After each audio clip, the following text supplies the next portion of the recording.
Hi అండి, నేను మీ Ramya. Welcome back to my channel Ramya tasty foods. ఈరోజు ఎంతో టేస్టీ అయిన పుదీనా చట్నీని రెడీ చేసుకుందాం. 10 నిమిషాల్లో అయిపోతుందండి. ఒక్కసారి ట్రై చేసి చూడండి. నేను చేసేలాగా చేసి చూడండి. సూపర్ టేస్టీ ఉంటుంది. మనకు కావలసిన పదార్థాలు ఇవి. స్టవ్ వెలిగించుకొని ప్యాన్ పెట్టేసుకొని కొద్దిగా ఆయిల్ వేసుకొని పచ్చిమిర్చి 4-5 ఎండుమిర్చిని వేసుకొని ఫ్రై చేసుకోవాలి. ఒక 2 నిమిషాలు క్యాప్ పెట్టేసుకొని తీసేసుకుంటే పచ్చిమిర్చి ఫ్రై అయిన ఇవి తీసేసుకోవాలి. ఇదే ఆయిల్లో 3 స్పూన్ల నువ్వులు, కొంచెం జీలకర్ర, కొన్ని మెంతులు, 1 స్పూన్ ధనియాలు, 10-12 వెల్లుల్లి వేసుకొని పచ్చివాసన పోయే వరకు వేపుకోవాలి. ఇలా వేగాక వీటిని కూడా తీసేసుకొని చల్లార్చుకోవాలి. ఇవి చల్లారేలోపు అదే ప్యాన్లో కొద్దిగా ఆయిల్ వేసుకొని పుదీనాని ఫ్రై చేసుకోవాలి.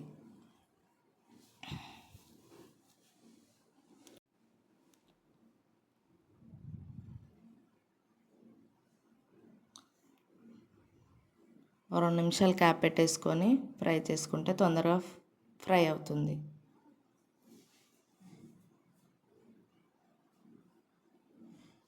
చూడండి, ఇలా ఫ్రై అయినప్పుడు కాడలతో సహా కొద్దిగా కొత్తిమీరను వేసుకోండి. పుదీనా చట్నీలో కొద్దిగా కొత్తిమీరను వేసుకుంటే టేస్ట్ బాగుంటుంది. ఒకసారి ట్రై చేసి చూడండి మీరు కూడా. మీకు ఎలా కుదిరిందో నా కామెంట్ బాక్స్లో కామెంట్ చేయండి. ఇది కూడా వేగిందిగా తీసేసుకొని మనం ఫ్రై చేసి పెట్టుకున్నవన్నీ మిక్స్ చేసుకోవాలి. ఇందులో కొద్దిగా నానబెట్టిన చింతపండును వేసుకొని మిక్స్ చేసుకోవాలి.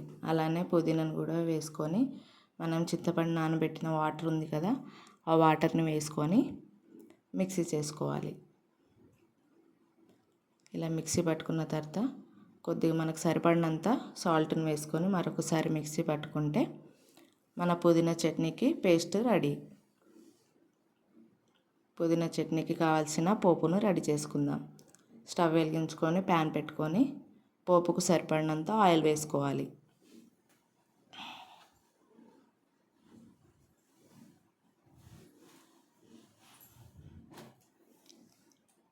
ఆయిల్ వేడయ్యాక కొన్ని ఆవాలు, కొంచెం జీలకర్ర,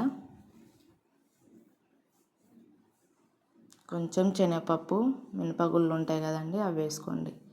తినేటప్పుడు టేస్ట్ మంచిగా తెలుస్తుంది.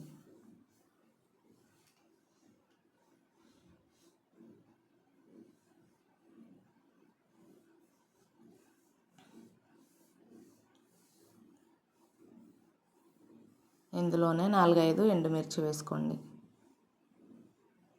మీకు కావాల్సితే పసుపు కూడా వేసుకోవచ్చు అండి, నేనైతే వేయలేదు. అంతే అండి, మన పోపు రెడీ. మనం మిక్సీ పట్టి పెట్టుకున్న పుదీనా పేస్ట్లో పోపును వేసి కలిపేసుకుంటే ఎంతో టేస్టీ అయిన మన పుదీనా చట్నీ రెడీ. ఒక్కసారి ట్రై చేయండి మీరు కూడా. సూపర్ టేస్టీగా ఉంటుంది. వేడి వేడి అన్నంలో కలుపుకొని తింటే సూపర్గా ఉంటుంది. మీకు ఎలా కుదిరిందో నా కామెంట్ బాక్స్లో కామెంట్ చేయండి. ఈ వీడియో కానీ మీకు నచ్చినట్లయితే లైక్ చేయండి, షేర్ చేయండి, సబ్స్క్రైబ్ చేయండి. బాయ్ అండి. Keep smiling and keep thinking.